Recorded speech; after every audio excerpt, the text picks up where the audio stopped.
how this look. So we'll just be sitting here just looking crazy right now. Well, it's nothing new for you, Charles. You're always crazy. Always looking crazy. Yes, I get it from you, Patrick.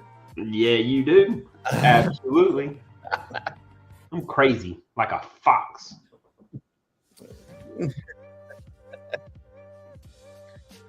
Are we live yet? Are you gonna go live yet? Yes, we are live now. You sure? Mm-hmm. Just making sure. Welcome, y'all, to the latest Breath of Fresh Air webcast. So I am Charles Taylor. You see Patrick Brackett with me, and we also have Stan Franklin with us as well. What's up with you, Stan? What's going on, people? All right, man. Shoot, let's jump right into it because we got a loaded show, and you know it's Stan time because it's NBA playoff time. I like right now before we get to the matchups that are already set in each conference. We have the play-in games that are going on right now. The Lakers and Pelicans are playing. And later on, it will be the Warriors and Kings. So this is the Western Conference tonight. Tomorrow night, it will be the Eastern Conference. You have Miami Heat against the Philadelphia 76ers in one. And then you have the Atlanta Hawks playing the Chicago Bulls. Patrick, you look like you are having a hell of a time with the camera. Hey, technical difficulties. All right, no problem. And so always got technical difficulties on this end. You know how it is. So I guess before I guess trying to decide what direction I want to go with this. All right, let's start with the matchups that are set in stone. We'll go over to the Western Conference first, since the defending champion Denver Nuggets are in that conference. Of course, they are looking or waiting for their opponent. But two matchups that are set is the 3-6 matchup. It will be the Minnesota Timberwolves and the Phoenix Suns. And your 4-5 matchup is the LA Clippers and Dallas Mavericks. So let's start with that 6-3 matchup. So again, we got Phoenix and Minnesota. Minnesota getting some people back. Of course, we know what Anthony Edwards has been doing this year. But they just got Karl Anthony Towns back to get that duo back together, going against the Phoenix Suns, who have that scoring threesome of Kevin Durant, Devin Booker, and Bradley Beal. So I guess let's start with you, Stan. Who do you have winning that series and how many games? Ooh, I don't know. I feel like I always repeat myself. Maybe I'm an optimist when it comes to the Suns. Like I always feel like they got a shot, and then they always prove me wrong. But I feel like the Suns can get through, man. I honestly do. I mean, have the hitters you got.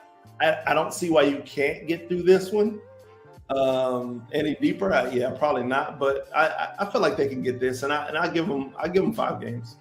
Ooh, Suns in 5. All right, like it, Stan, like it. What about you, Patrick? What do you see? The same? No, I will say this. Look, that Suns team is good enough for one series against this Minnesota Timberwolves team. I have the Suns going. I have the Suns in 6 because I do feel that trio in Phoenix is good enough to beat this Minnesota team. Yeah, I'm with y'all. I think I have Suns in 6 as well. I'm not quite sold on Minnesota. I know they had a really good season. I give Minnesota a puncher's chance in this one if Karl Anthony Towns dominates inside. Phoenix doesn't really have anybody to guard him. I think they could put Nurkic on him or try to put Nurkic on him. But he kind of dealing with Rudy Gobert too. I just think Phoenix is gonna probably pick and roll Minnesota to death. I mean, to death. They are gonna isolate Rudy Gobert, get him in space, and they're gonna get him in these matchups with Devin Booker, with Kevin Durant, and Bradley Beal, and just kind of think they'll just end up running circles around Minnesota in this matchup. Phoenix is a much faster team than Minnesota too, so I can see a lot more fast breaks. I mean, Phoenix ain't going to beat them in the paint, but steals, fast breaks, those kind of things, that will definitely. And they got the range. I mean, they got the range. So it's going to make it'll be a higher scoring, quick tempo game for them. Yep. Yeah, I see Phoenix kind of pushing that tempo up. So yeah. All right. So Stan, Suns in 5 for you. Yeah. And Patrick and I, we got the Suns in 6. All right. Simple enough there. I don't know if this series will be as simple. We'll see. We'll see what y'all think. So you got the Clippers and the Mavs in this next one. I think this series has the potential to be the best one, the best first round series in each conference. Yeah. So, I mean, you know what the Clippers are bringing. It's always a question of whether or not they can stay healthy. But if they are able to stay healthy, you have Kawhi Leonard, you have Paul George, you have James Harden and Russell Westbrook, who are actually playing some decent team ball this year with all those other guys. And then you got Subek in the middle, Terrence Mann can come off the bench. If the Clippers are whole, they're capable of beating anybody. But we'll see. It just depends on what night they show up. Yeah. And I guess you can say the same for the Dallas Mavericks. But with Luka Doncic and Kyrie Irving, man, that 1-2 punch is really, really nasty. But what I like about Dallas going from the trade deadline on is they have actually played a little defense. A little bit. But you know, that little bit could go a long way against that Clippers team. Yeah, I mean, it makes a big difference. And Dallas, they quietly have added some depth as well. So now they can go 9 or 10 deep on their bench. So this is a really good matchup. I personally see it going 7 games. I don't know. Well, I'll let y'all know who I feel will win in a minute. But Patrick, we'll start with you on this one. Who do you have in this series? Dallas in 7. I mean, dude, there's really not much to add to what you just said. You pretty much covered it. Like you said, that 1-2 punch with Luka and Kyrie it's pretty nasty. And like you said, they're actually playing a little bit of defense. And against this Clippers team, a little bit of defense is all it really would take. So yeah, I'll go Dallas in 7. Stan, what you got? Hey, I agree with you, man. I've been excited to see this playoff Dallas team, to see what they're going to do, man. I know regular season, it's been exciting, but I'm interested to see how they carry through the playoffs. I got Dallas in 7 as well. I think this is, like you said, I think this is going to be one of the best series. But I will say this as a joke. I think Kawhi kind of tipped his hand signing up for the USA team. Right now. Probably he's probably looking for an early exit, so you know he's got time on his hands. Sound like. So, nah, I'm kidding. Oh boy, man. I guess we'll make it unanimous. I have Dallas in 7 too, and I'll say this also about Kyrie Irving in particular. He looks like he's having fun again. You know, like normally with Kyrie, there's always something that's going on with them, some sort of distraction, and he's always over here doing this, whatever it may be, and arguing with fans over here. He's always into something. Look, this is the Kyrie people have been wanting to see for a long time, right? Like, people looked at me like I had 2 heads when I was like, Kyrie is a baller. Like, he can, when he wants to play, he can play, and nobody's going to stop him. But people look at me like I'm crazy because he hadn't shown it. And this is what you get when you see Kyrie really wanting to play ball and having a good time, having fun, I think he's finally found a place, a system that he belongs in, right? And in the Dallas Mavericks, that ball club, and it's been fruitful for everybody, and that's why I'm excited, because we've actually seen Kyrie come into outside of that Cavs run. We're seeing him come into a more mature, I would say, type of ball player in this playoff. So it'll be exciting. Well, don't let people forget, Kyrie was supposed to be the man in Cleveland. Yeah. So I mean, Cleveland picked him up for a reason, because the dude can play. So don't forget about that part of it, because if it wasn't for LeBron coming back, because he knew, even LeBron knew, that if he didn't come back to Cleveland, Kyrie was going to be the savior in Cleveland. Yeah. Yeah. That's valid. And I'm dead set on that, because that man can ball. Yeah. He got handles. It's crazy. Yeah, and that's the thing with Kyrie. When he just goes and plays, he just plays ball. The handle he has, the ability to finish with either hand, oversized, around size, at the rim, and he can score from anywhere on the court. And the vision. In that version right now, and then, like, he's just going out there. He's just playing ball. He got his deal. He's right there in Dallas, or got the 3-year deal in Dallas. So now he's just doing his thing. He's ready to go. Yep. Oh yeah. So, all right. Well, goodness, I don't know. I don't remember any other time when we were just in agreement like that. Well, it's been a while. Well, I mean, never. Like unanimous, like the way we were. Yes. Yeah, it's been a while. It's been a while. Maybe on a couple of topics, but not like that.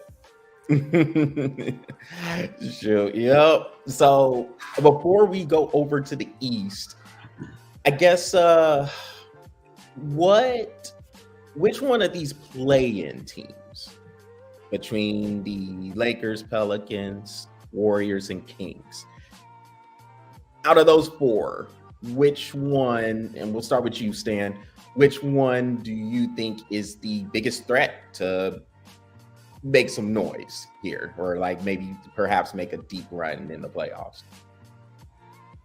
Man, I don't think you can. It's hard to count out LeBron. I think he can always disrupt some stuff. But I mean, the Warriors, man. I mean, they're well coached. We've always talked about them. They're well coached. They're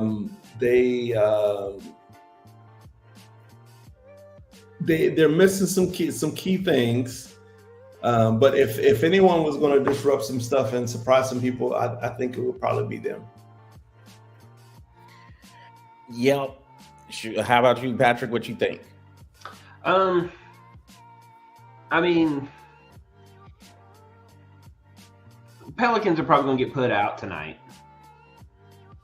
I'm not a huge. I don't think LeBron's going to do much past this game. I mean, if they win, they get the Denver Nuggets, and the Denver Nuggets swept them last year. So I don't think the Lakers are going to be a threat whatsoever. I would say if I'm going to pick a team, I would go with the Warriors. But hey, don't sleep on them Kings either. Those the Kings were pretty good last year. Yeah. They made a deep run. But man, when you got Curry, I've said it so many times. If a man shoots threes the way he does and causes EA Sports to pull their game off the shelves to fix an algorithm for this man, you got to watch out for him. Yeah. That man is dangerous. So I'll go with the Warriors. Kings could do something, but I'd go with the Warriors. Yeah. This is an interesting one. Yeah, I think I go with the Warriors too, because the winner of this Lakers Pelicans game, they'll get Denver they get Denver in the first round, and I don't see either one of those teams beating Denver in the series. Like Patrick said, the Lakers got swept last year in the Western Conference Finals by Denver, and the rosters are primarily the same. Yeah. So I don't really see any change there, and I think they're just too good for the Pelicans. The Warriors and the Kings. So, all right, so whoever's the AC, they get OKC. I really like what OKC is doing. They have a lot of young talent there. SGA, Shea Gilgeous Alexander, MVP candidate. He's been a beast all year. And then you have Chet Holmgren, who would come back from his injury. Giddy and the Williams boys over there, Jalen Williams. I mean, OKC has a lot of talent, but if they were to see the Warriors in that round, dangerous matchup for OKC. Experiences edges out in these playoffs, man. Yeah. The coaching experience and then player experience when it comes to playoffs, it really starts to edge out as you get deeper. Yeah, so I'm with y'all. I got the Warriors. I don't know what's up with us agreeing so much right now. Give me a minute. I'll disagree with you somewhere. Yeah, just to disagree, right, Patrick? Yeah. Well, that's because we're in the West. I think the West is easier than the East. Oh yeah, it'll be way easier than the East. Plus, I'll Kirk Herbstreit here in a minute. Yeah. Well, speaking of the East, let's look at these couple of matchups here that are set. So we'll start with the 6-3 matchup. This is the Milwaukee Bucks and Indiana Pacers. Now, the Pacers beat the Bucks, I think, 4 out of 5 games this year. And the Bucks, I mean, they're interesting. They've had an uneven season. I know they're the 3rd seed, but they've had kind of an uneven season. Trying to have that combo with Giannis and Dame Lillard, trying to get them playing together pretty well. And they play no defense either. Now I know, I get it. Like in the NBA, defense can be kind of optional at times, but I don't think the Bucks could play defense at all, like at any time right now. So I think this is going to be a pretty good series. Indiana, I mean, Tyrese Halliburton is a beast, and then you have Miles Turner playing well, and of course they picked up Pascal Siakam from Toronto. I think this is a really interesting series, and there is that wild card of how Giannis is going to look because he has that tricky calf injury. I don't know if you two got to see it, but I mean, they were playing the Boston Celtics and he just went down, like one of those non-contact injuries. So you always have to be careful with those. Yeah. So I'm hearing this game to game if he's going to come back, but I don't know. Like, I mean, even if they had him, I think they were going to have trouble with this series. So what? It's not going to look good for him if they don't have him, though. So they got to have him. So, well, who do you have winning that series, Patrick, and how many games? Pacers in 6. Okay. I cannot. When I saw him go down with that non-contact injury, I can't pick him. I mean, I give him a much better chance if Giannis was in, but with him having that injury, I don't trust it, man. And if you don't have him in, those Pacers are gonna make work in the paint. So I'm going Pacers in 6. What about you, Stan? Unfortunately, I agree. Pacers in 6. Our reason's a little different, but so I'll spin it this way: the Bucks went out and got Dame because they needed Dame, right? They know going in these playoffs, if they're going to make a run, they can't just rely on Giannis, and now they don't have Giannis. Dame can't do it himself, right? That's why Dame had to move. And not having 100, even if he comes in and he's 80% or whatever it is, whatever the percent needs to be, it's not enough. Not against these Pacers. They're young and agile, man, and they're hungry. And I think that they can sneak it on them, man. I think they can get this. The Bucks they're just not there right now. I think we saw when they when they peaked, and they tried to get Dame and some other pieces, and I don't think it's enough. Yeah, I think the Pacers are putting them out too. So no, not quite, Patrick. Not quite that disagreement that you was thinking. At least not in this series. But no, I didn't think it was going to be this series either. It's going to be that Atlanta-Boston. That's where we all disagree. No, I was gonna say you don't believe that. I want to so bad. I was like, "Where's that at?" Yeah, it ain't happening. You got to beat the Bulls first in this play-in game. But I'll beat the Bulls, but they ain't beating the Celtics.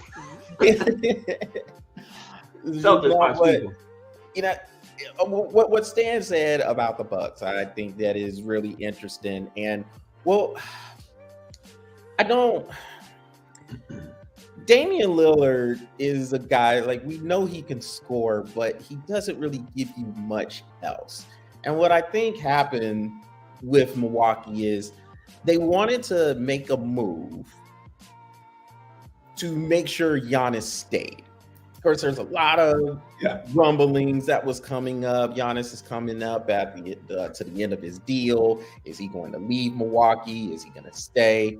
And I think Milwaukee found themselves in this spot, this tough spot where they said they had to do something, some sort of a legit sidekick to have him stay. And that's just one of those things to say, hey, Giannis, we're doing this. We're trying to make sure that you stay, getting you this superstar player. But the mix ain't right. Like, it's just one of those things where Dame needs the ball in his hands if he's going to have the maximum impact. And then in getting him, you lost pretty much anybody who was going to play defense on that team.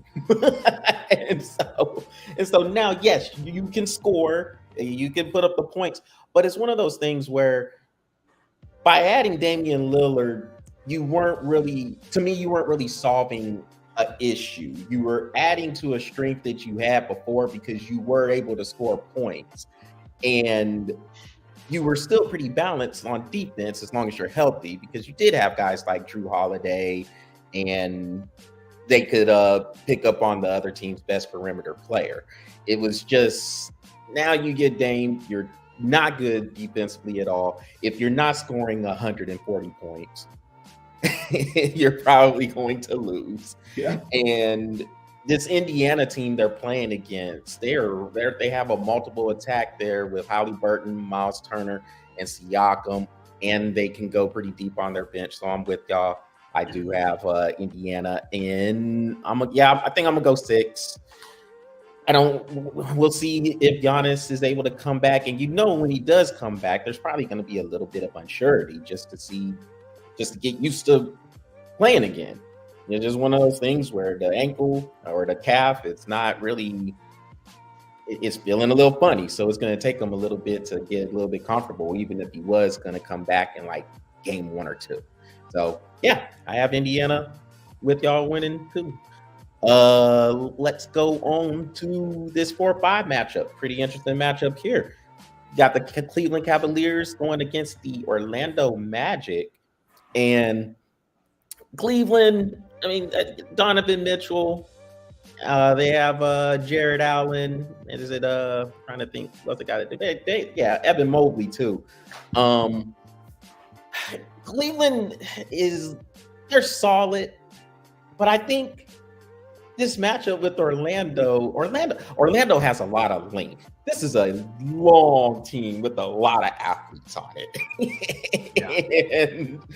and I think their length could give Cleveland some issues. So Stan, we will go over to you on this.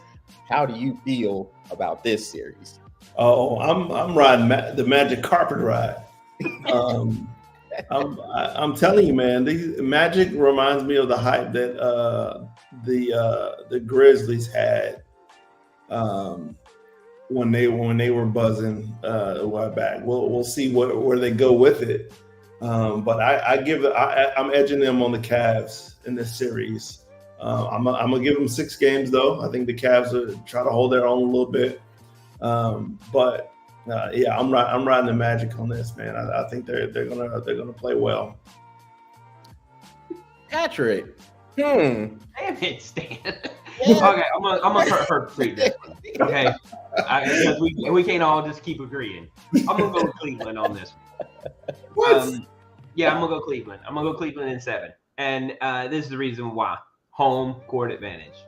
That's it. I gotta change it up somewhere. And, and look, and this is the reason why, right here. No conviction. No, I really don't have any. No, if I'm going to make a solid argument, this is how I'm going to make it. The Orlando Magic is 18-23 on the road. They have to go through Cleveland to get there. Cleveland, on the other hand, is 26-15. On the road or at home? At home. So, with that being said, well, let's look at Cleveland. They're 22-19 on the road, and Orlando 29-12 at home. But you still got to go through Cleveland, get to the next round. Look, this is one of those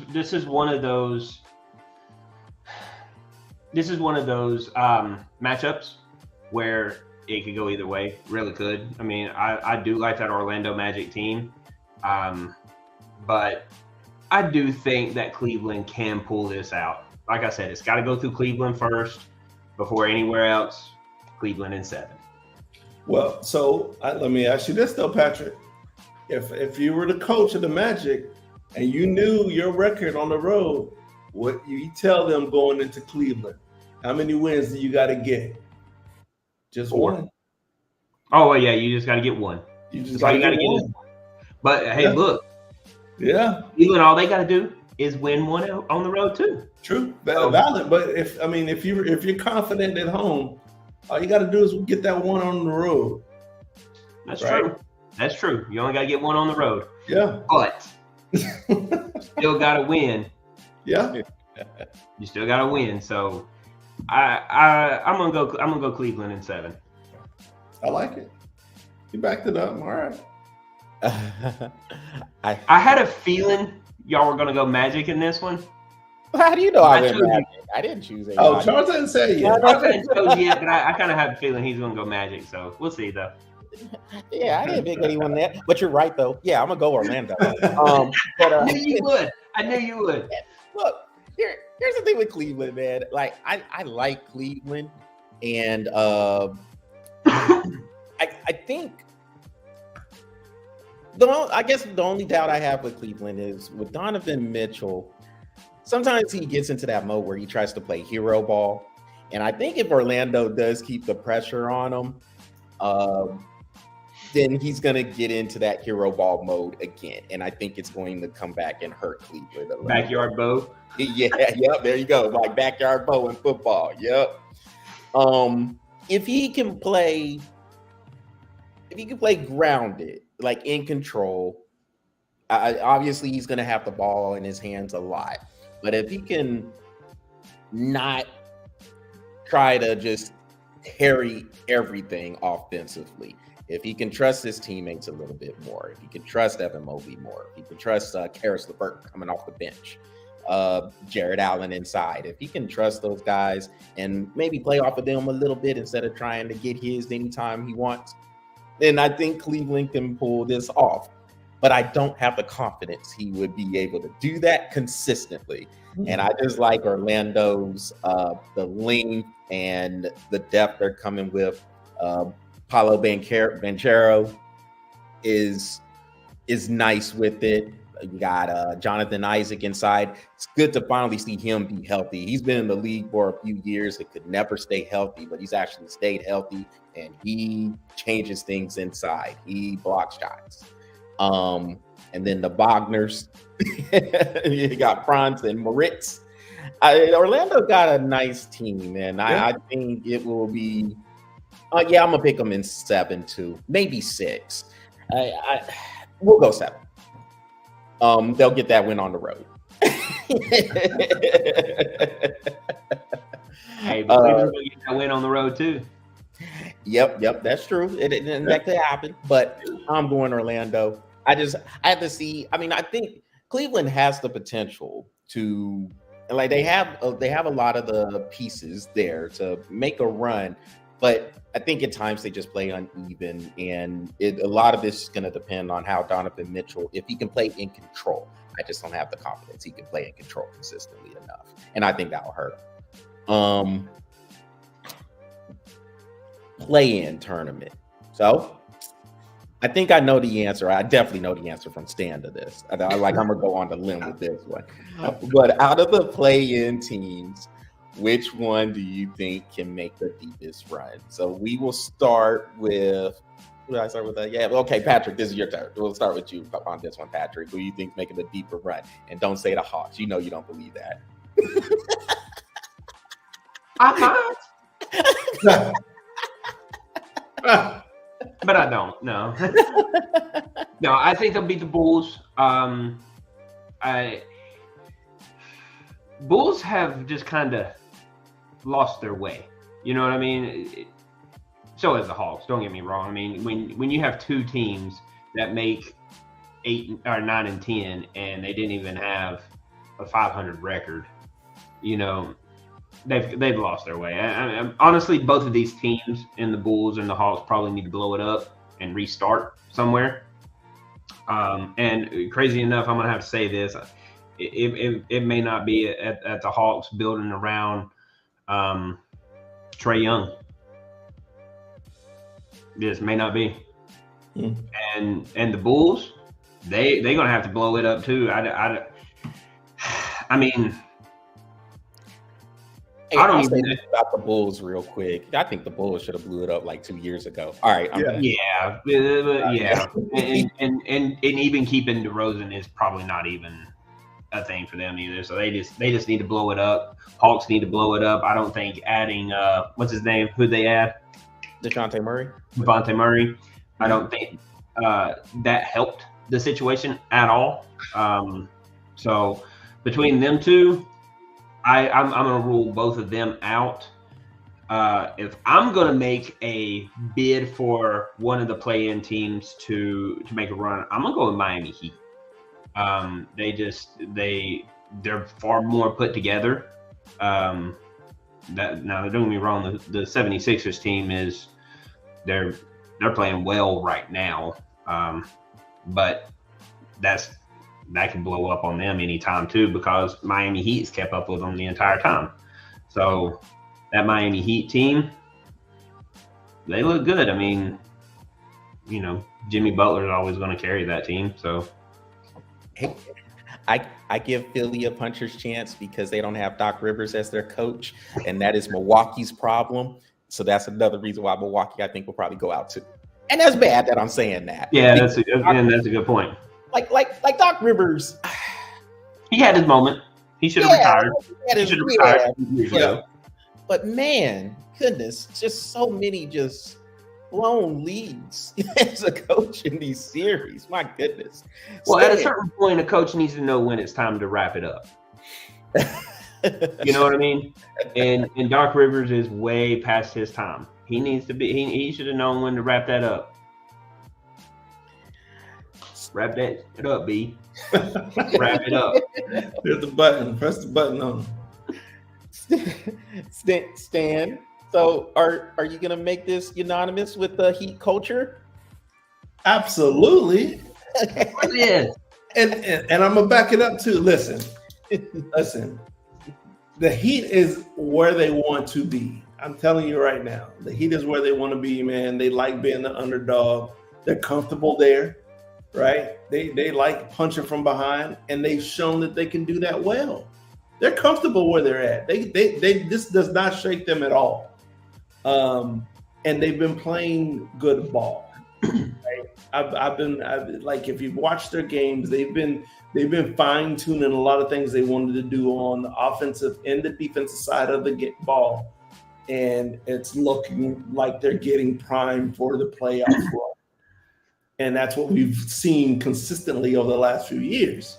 So yeah, I'm all in on the Heat, man. If there's going to be a team that's going to make that run like they have, it'll be them again. And that's an interesting point that Stan makes. They've done it before. Yeah. They've done it before. So, yeah, I'd go with the Heat. Yeah. So. All right, man. Yeah, I'm gonna make it unanimous. Okay, so we'll put that out there real quick.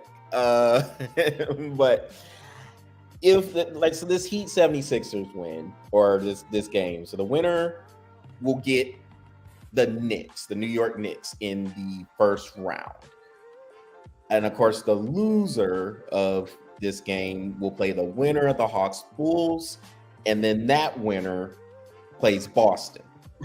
Now, the Heat, let's say, just for the sake of argument, the Heat did lose to Philly, and then they beat the Hawks or the Bulls, and they see Boston in the first round.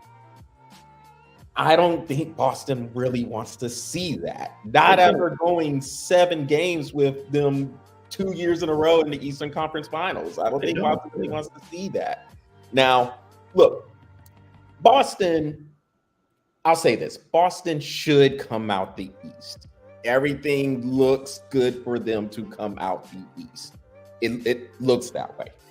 but we know with Boston, they play with food.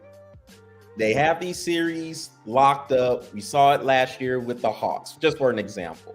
They should have beat the Hawks in 5 games. Instead, Trae Young hits a 3-pointer, wins game 5 in Boston. Boston, of course, did end up winning the series, but it just takes longer for Boston to take care of their business for whatever reason than it should. In the Philly series, same thing. You had Joel Embiid, who was out for 2 or 3 of these games. They still went 7 games. They were down 3-2 in the series. And so, yeah, but the Boston, I have a tough time trusting them. And so if the Heat was the team that they seen, ugh. I don't know if Boston wants to see that. I said the same thing last year. Boston doesn't want to see the Heat. They don't. They don't want to see them because it's too taxing for them to run a series for them wherever they see them. Well, let's put it into perspective. Boston doesn't want to see 4 teams. They don't want to see Philly. They don't want to see the Heat. They don't want to see the Magic, and they don't want to see the Pacers. I can tell you that right now, because like you said, Charles, they play with their food. You play with your food with those 4 teams, they're gonna beat. You get beat. Yeah, they're gonna get beat. I mean, like you said, all indications point to Boston coming out of the East, and rightfully so. They should. But here they got to win games. They cannot go. They cannot take, because I'm tell you right now. Let's just say hypothetically. Let's look at the 2 teams that could possibly come out of the West in Denver and OKC. Mm-hmm. You can't play with those 2 either. You can't take those games. You can't take those teams to 7. You have to beat them. So Boston, if they're wanting to win a championship, they better win quick, especially because you get to that Western Conference and you're in the finals. Either way the case may be, that's going 7. It ain't going to matter. OKC or Denver, it's going to go 7. So, on that note, we're going to look at both of these conferences, and I mean, of course, we've been breaking down the matchups that are already set, looking at these play-in games. So, I will start with you, Stan. So with the Western Conference, let's go back over there. Which team do you think has to deliver? This team cannot come up short for getting the title. Not saying that they're going to win the title, but if there is a team where you're just saying they have to come through. They've been hyped up way too long. They got all this talent, but they've never lived up to the talent. Who's that team for you in the West?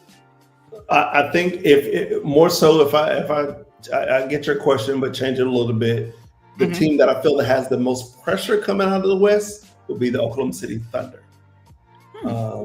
Their fan base has been awesome. They've been waiting on this for a long time, and they're prime right now. But man, they can't mess up, because if they see those Nuggets for the Western Conference Finals, they got to have everything ready. They got to be on it, because there's no slip ups at that point for them. So that's who I say. It's the Thunder for sure. Thunders, they got to have everything rolling for them at that point. That's an interesting answer, man, because I do see your point with the fan base being hungry. Man, OKC is so young though, man. Like, I guess that's the thing where I'm like, I can see the pressure, but them dudes are babies. Like, I mean, I agree with you, but I'm just saying that's the pressure though. Yeah. Like that's why I said it's more pressure. I mean, the Nuggets can't sleep on anybody. Like, they can't coast through it, right? Right. Being the champs, they can't coast through this. But the Thunder, I think, has the most pressure, because that organization they've been hungry, and they've been building this for a while. And this is their opportunity. I mean, you got to think, from when they had KD and those guys back at they thought they had it. True. And they did, technically. In a row. They should have had it 2 years. They just ran into a couple of brick walls on the East Coast, but yeah, Thunder. Patrick, what say you? Do I only get to pick one team? Yes. Can I make an argument for a second one? Sure. Yes. All right, my two teams is the Phoenix Sun and the LA Lakers. Anytime you have LeBron James on your team, there's pressure. Mm-hmm. Pressure. You got to win. That period, point blank. You got him there to win. If you don't win, you effed up. Plain and simple. But if I'm picking a team, I'm saying the Phoenix Suns. Phoenix Suns has went way too many times too deep into the playoffs to the point of not having a championship yet. If they cannot win this year, you blow that team up and you get something else, because it's not working in Phoenix. So I say the Suns. Man, I'm gonna throw another one in there, man. Clippers? Yes. Yeah. Yes. That was my fourth team, because well, they were my third, but Stan took the Thunder, because I agreed with him on a lot of that stuff, because but that whole thing with them being so young, I feel like they get their moment to develop. So you get a little bit of leeway, right? What's that? You get a little bit of leeway, right? You get a little bit. I mean, and I'm not talking about a lot. Like, I'm talking like we'll see where it goes this year. Yeah. We'll make some necessary moves. You better win a championship next year. Period. You know what I mean? You get that little bit of leeway because they're young. But with the Suns, Clippers, Lakers, there's no leeway. At what point are you going to win? We put this team together for y'all to win. Y'all have not won yet. What's the holdup? You know, that's kind of where I see those three teams. I give you that. The Suns, like I said initially when we first kicked off the 3-6, the Suns, man, like, I felt like I've been waiting on them to do something for so long. Oh, yeah. Everybody has. I mean, there's so many times I picked the Suns and I'm like, what happened? Yeah. You know what?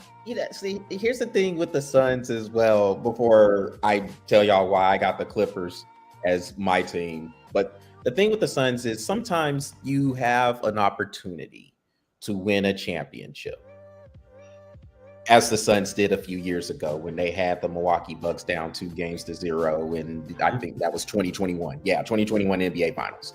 Mm-hmm.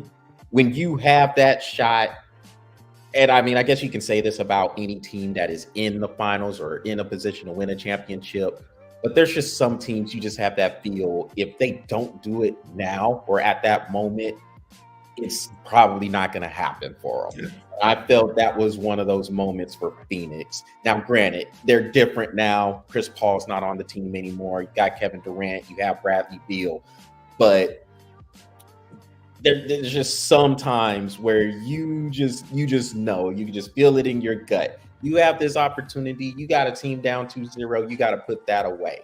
And They lost 4 straight, and Milwaukee is the one hoisting the trophy. Giannis scoring 50 points in the clinching game 6.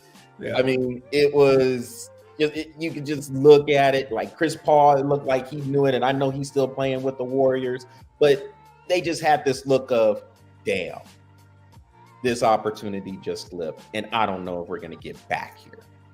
And I think that's look at last year. Yeah. Look at last year when Devin was making all those accusations, and Luka comes out and drops 27 in the first half and ties how much Phoenix scored in the entire first half by themselves. Oh yeah, that was 2 years ago. Yeah, no, that was 2 years ago. Okay. So at that point, that was when it was confirmed. Yeah, and Phoenix had the best record that year too. What's that? I said my bad. I said Phoenix had the best record that year too. Yeah, they were one in the regular season. And at that point, I was like, because I agree with you on the finals. You don't know if you're going to get there again. 2 years ago, when Luka did that to him, I was like, that's confirmation, bro. Blow it up. That's confirmation. When you can score 27 points in the first half, and Luka's like, I did that by myself. You kind of look at him and go, You know what was crazy about that series too? Because look, Devin Booker, don't get me wrong, like Devin Booker is a beast of a player, but he tries to walk around like he could bully and body dudes. And you're not bodying Luka. You're not gonna bully him. No. But he was trying to. And then Luka just said, all right, like you said, I'm gonna drop 30 on your head and I'm gonna score more than your whole team did. Barely break a sweat. Yeah. In a closeout game game 7 in Phoenix. That's right. I forgot. You should have realized there's levels to this at that point. Yeah. Yeah. Oh goodness. And real quick, I'm gonna bring up the Clippers because I feel like with the Clippers, they've had this core. Well, okay. Kawhi Leonard and Paul George have been together. This is their fifth year together.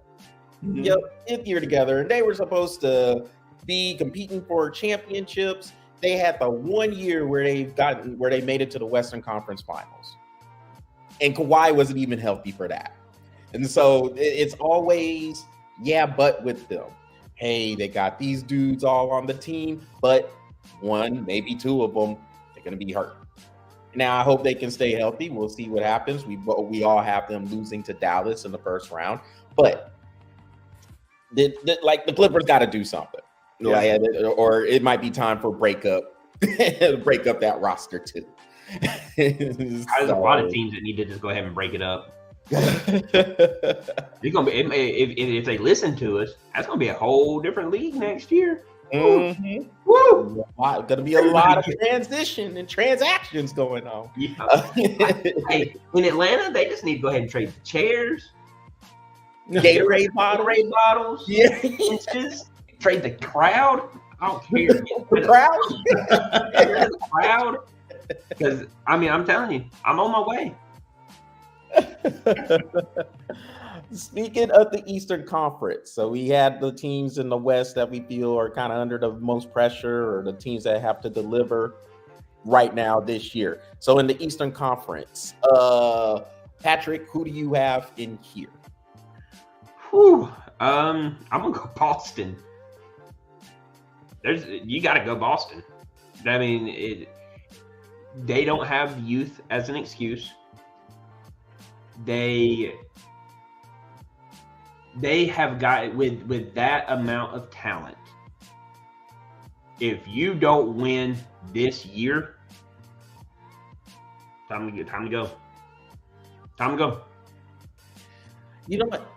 That's going to bring me to another question after you since you said that, because I would just like to see what would Boston do? They got these ridiculous contracts that are just I would say because they made changes that they thought were going to be the longevity and the runs that they back to the old ways, Boston running deep again, but that just didn't work out. That hadn't worked out for them.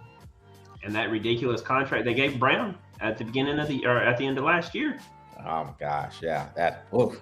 And you know that one was. And then I think it forced them to make the card choices and give up some talent that they probably could have used and developed a little bit more because of them. But I mean, you know, and that's a brand new contract. There was a couple that had I was scratching my head. I'm like, why are they? Why are we doing this? Well, Charles, you remember what did I say? You got to let Brown go. You got to let him go. You cannot give him that amount of money. You got to let him go and pick up somebody else. And what was the first thing they did? Signed him to even more money. I was like, I'm saying the Celtics. The Celtics. I mean, you can't keep doing what you're doing and losing. You got to win. At this point, you got to win. There's nothing else to it. Stan, do you agree? No, I mean, I agree. My alternate team, if you will, will be the Bucks. Yeah, the Bucks. Because they jumped out there and brought in Dame, thinking that was going to be this. It's just they got to have more, I believe, and I think they're going to realize that this year they need more. And they would be that would be my other team. I'll agree with the Celtics for sure. Because they just been here and hanging out, on those fringes. But the Bucks, they're gonna need to do something. They need more there. Yeah, I mean, both of those are very good choices. Boston, because like you said, the moves they made, you lose Marcus Smart. Yep. You bring Drew Holiday. Yep. You bring in Kristaps Porzingis for more size inside. So like those moves, you're saying right there, title or bust, basically.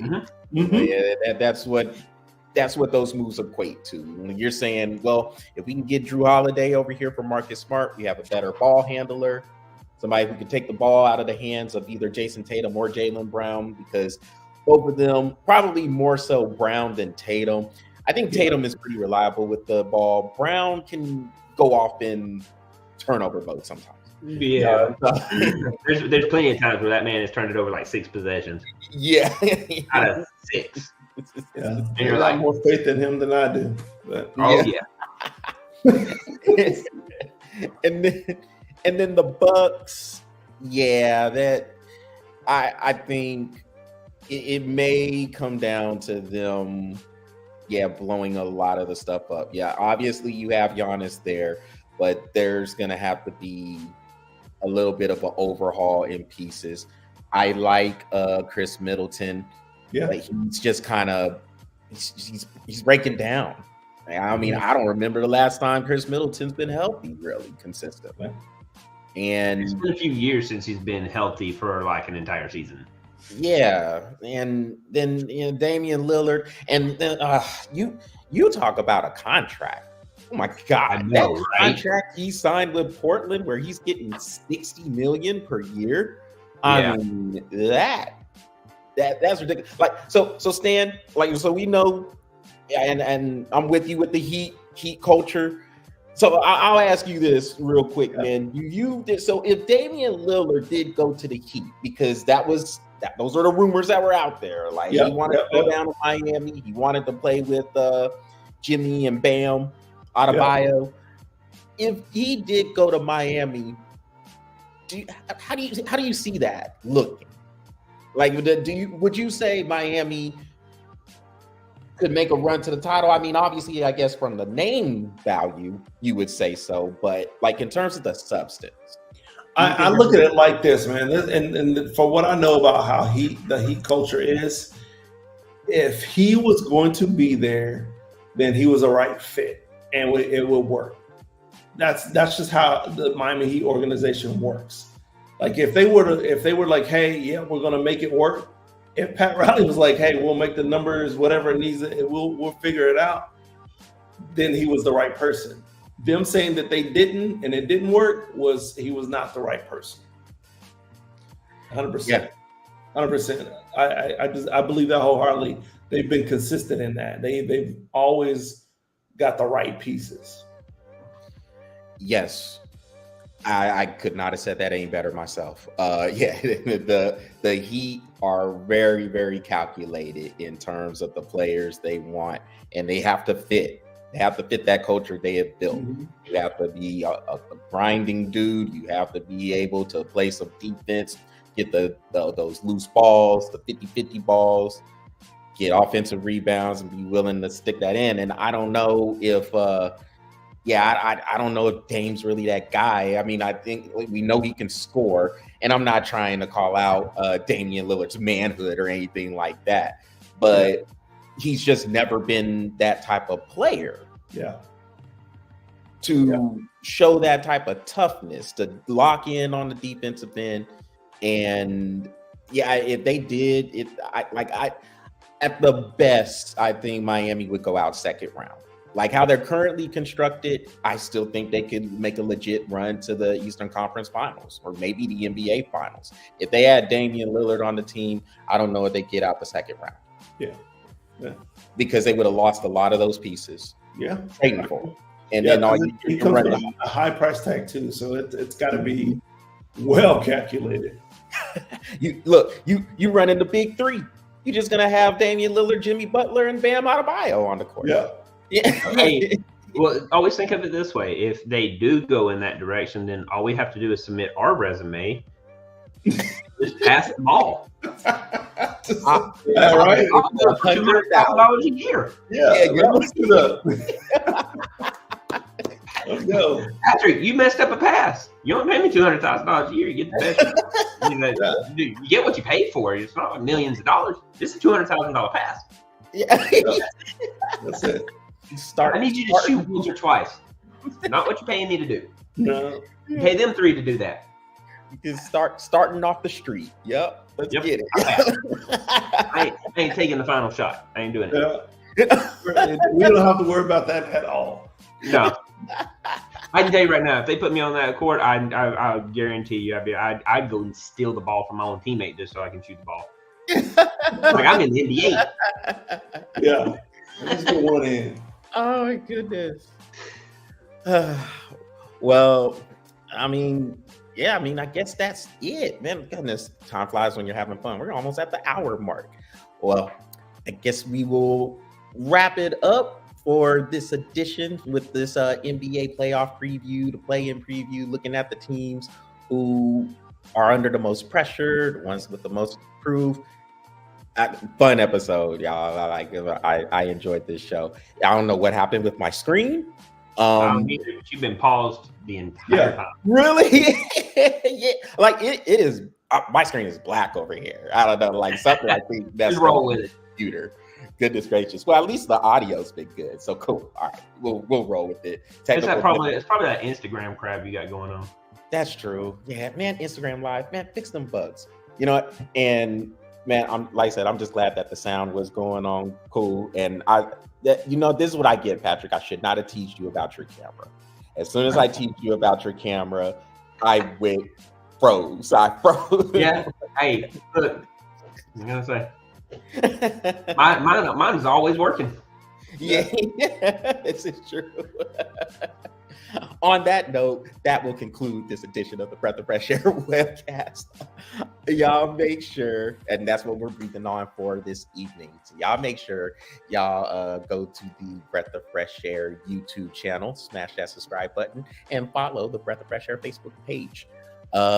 Stan, thanks for coming on, man. And look, we gotta get you on for more than just the annual basketball preview. I know. We gotta work that in, man, for sure. Man, hey, like I said, anytime you're able to come on, man, you're just continuing to add to the product. Yeah, just hit us up. Just say, hey, I'm coming on today. Yeah. Okay, we're good with it. And Patrick, hey, good show as usual. Just say everybody take care. Everybody take care. Oh, and Patrick, before we get out, make your plug for Pro Epic. Oh, hey, I don't know what day it's coming out, but Hockey challenge, baby. Hockey challenge. It's coming. It's gonna be a good episode too. It's gonna be a good episode. I'm trying to get a fight. I'm trying to have two kids fight. That's what I'm trying to do. I'm gonna coach them into it, but it's gotta be, their idea. You know what I mean? Hey, I'm putting brothers against each other. That's what I'm doing. I'm just that's how I roll, man. Like boy. But it's gonna be a good episode. I can't wait. So y'all make sure when that is ready to be posted, make sure y'all check that out and subscribe to the Bro Epic channel as well. And he is on pretty much every social media forum that you can think of. So. You can think of it. Official Bro Epic, everything.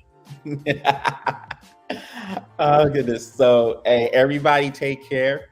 Enjoy the games that are coming up, and we will talk to y'all soon.